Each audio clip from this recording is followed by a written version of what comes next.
Hello everybody, and welcome once again to Sunday Sermon, which is the fourth Sunday in Advent this year 2020.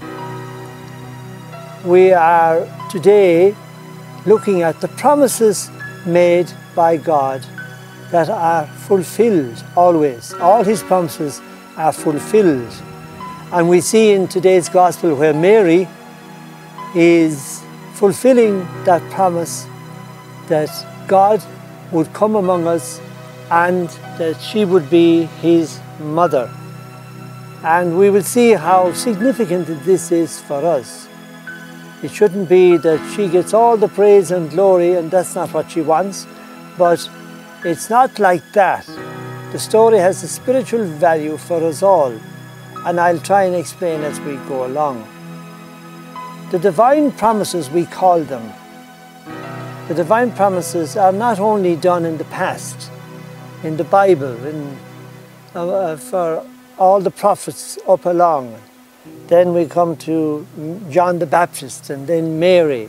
We experience those promises being fulfilled in our present moments. All our present moments, living in the present moment. And that's real prayer.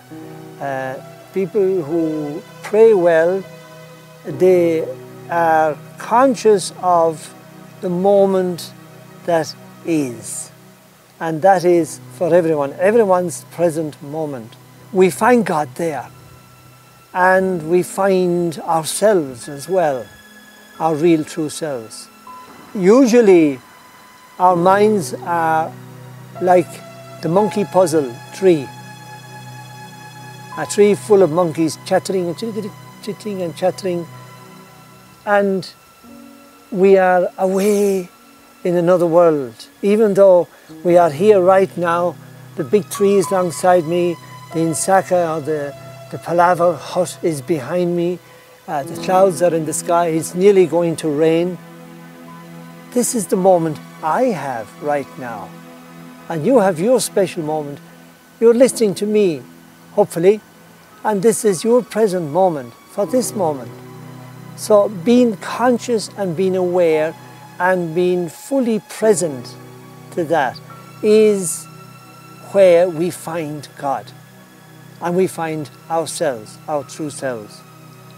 So most of us have our minds full, like the monkey puzzle, full of things that maybe happened in the past, or maybe things that might happen in the future.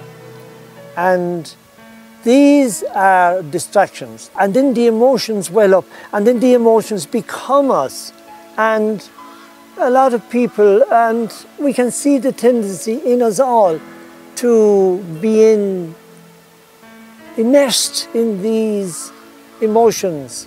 And they're all coming from the past. While at this moment, I don't see anybody coming at me with a knife or a bomb falling from the sky. I don't see or hear, I just hear the wind is blowing, the birds are up on the trees. It's beautiful. Yes, maybe I'm sick. Maybe I have that difficulty with something that happened yesterday or maybe a year ago.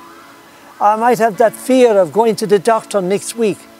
But right now, it's the freest moment of my life.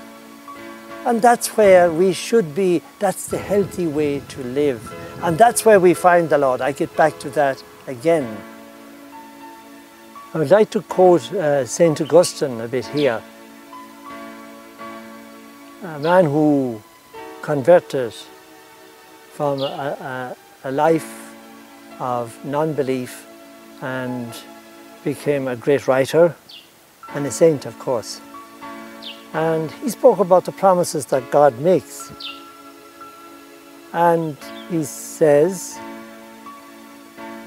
God promises us people divinity. In other words, to become like the angels. Also, He promises us who are mortal, He promises us immortality. And also, us who are sinners, He promises us justification. Also, us who are poor, He promises to raise us up to glory. So promises being fulfilled is what Advent is all about. And all these accounts, such as Mary's call today in the Gospel, is happening for us right now. Not something that happened way there in the past, but if we are in our conscious living in the present moment, these promises are being fulfilled in us as well. Mary was asked to become the Mother of God. We too, in a sense, in another sense, are asked to become a mother-like figure to the world. Remember, in our baptism we are anointed priest, prophet and king. And I feel that another way to describe the work of a priest, which everybody is called to, is to be like a mother to people, to have concern, to have that sympathy and a wanting to help, and to help people in their difficulties. This is being a mother. We're all called, like Mary, to be the mother of God, who is in all our fellow human beings. Also, Mary said, "Behold, I am the handmaid of the Lord. May it be done according to thy word." This is Luke chapter 1, verse 38. This verse can also be ours. Imagine being able to insert your own name into that verse. And I'll read it now with your name. I say my name, but you can place your name there. Tom said, "I am the servant of the Lord. May it be done to me according to your word." It makes a bit more meaning, I think, and brings it into our own lives and the situations we are in.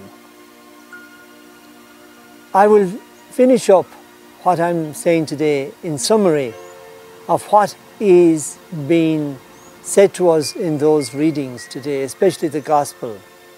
Number one, these events are described today, and they are the promises of God, made long a time ago. They came to pass in another age. But also today they come to pass in our age. Mary is called to be the Mother of God. So are we. We bring God to the world by that motherly love and concern that we all are capable of, male, female, young and old. Plenty of examples of it in our world. I know of a boy who had an epileptic fit in his college, and the students in his dormitory helped him so well and brought him to the clinic and looked after him, and also didn't want to bother his mother by ringing her in the middle of the night, because it happened in the middle of the night. And they're medical students anyway, so they knew that there's no big panic here, but we will tell her in the morning. So these are being mothers to each other, these boys. Likewise, we know many examples. And the last point that I'm summarizing today is that not only are these promises for us as well, but for in our every moment when we ought to live conscious lives, observing the moment that is. And for whatever it is in this moment, a pain in my tooth, to embrace it, surrender to whatever it is in the Lord, who will not let us down. His promise is to be with us always. And he said, "Come to me all who labor and are overburdened. I will give you rest." Surrender and let him do what he promised. This is a cause for great joy for us. I'll quote first letter of St. Peter, in chapter 1 verse 6 when he said, and I quote, "This is a great joy to you, even though for a short time, yes, you must bear all sorts of trials." God bless you now. Have a wonderful few days building up to the Christmas time, and let us keep the great spirit of Christmas alive, even though we are in this situation of COVID-19. Thank you.